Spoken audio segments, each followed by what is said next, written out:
Tony and Corey here, your weekend warriors. We're back on the TREX project. And today we're talking about rain escapes.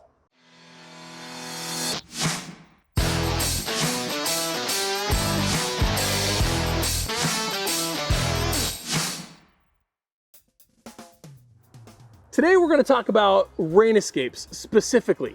We're going to give you the features and benefits of the product, some value engineering tips that benefit the homeowner and the contractor, and just explain to you really what the product is.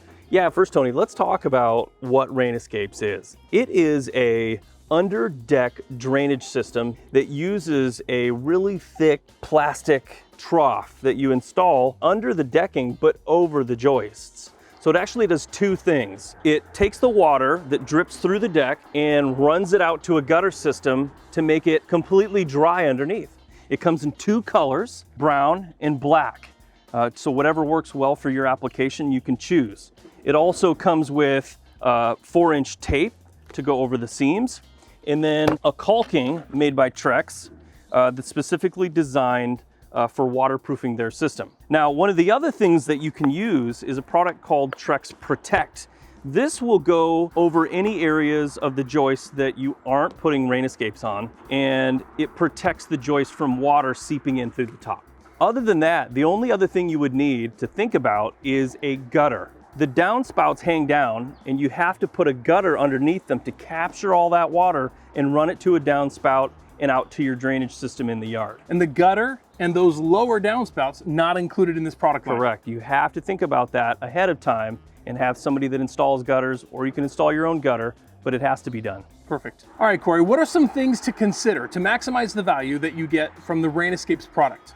Yeah, that's a great question, because as in anything, you want to try and get the most value for your dollar. Sure. And as it is with TREX decking, it comes in 12 foot, 16 foot, and 20 foot. So if you build a 19-foot deck, you're burning some material. You're cutting a foot off of every joist and throwing that away. Yeah. So sometimes it makes more sense to extend your deck out. It's not going to cost that much more, and you have a bigger deck to deal with. Right. The same thing applies to TREX rain escapes. The next thing I would say, cantilevers.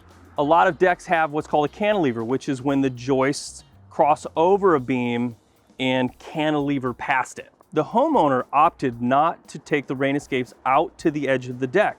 It can be done. However, it adds complexity. You have to use a lot more tape and caulking to ensure that water does not penetrate through where the wires or the bolts for the posts go through. Whenever you're adding complexity, you're adding dollars. Exactly. All right, Tony, let's talk about, for some of our viewers, what are the biggest features and benefits of TREX rain escapes? Well, the obvious one is that you're adding outdoor living space, not just outdoor living space, but covered outdoor living space underneath your deck. And you and I both know from going over the cost versus value report every year that covered living space, outdoor living space, has been climbing the charts. So this adds really great resale value to your home. The next one is that it adds life to the frame of your deck. You know, most decks fail first in the underframing. It's pressure treated lumber and it's got a lifespan, and it doesn't seem to be ever as long as TREX. Right. Like the TREX decking lasts for a really long time, and the framing is always the first to go. So this protects the framing from all of that moisture underneath your deck and adds longevity to the frame of your deck, so it'll last as long as your TREX decking. And we hope that you get an opportunity to use TREX rain escapes on one of your projects in the future. Thank you so much for tuning in. If you like this video, please make sure you hit the like and subscribe button down below. We'll see you next time.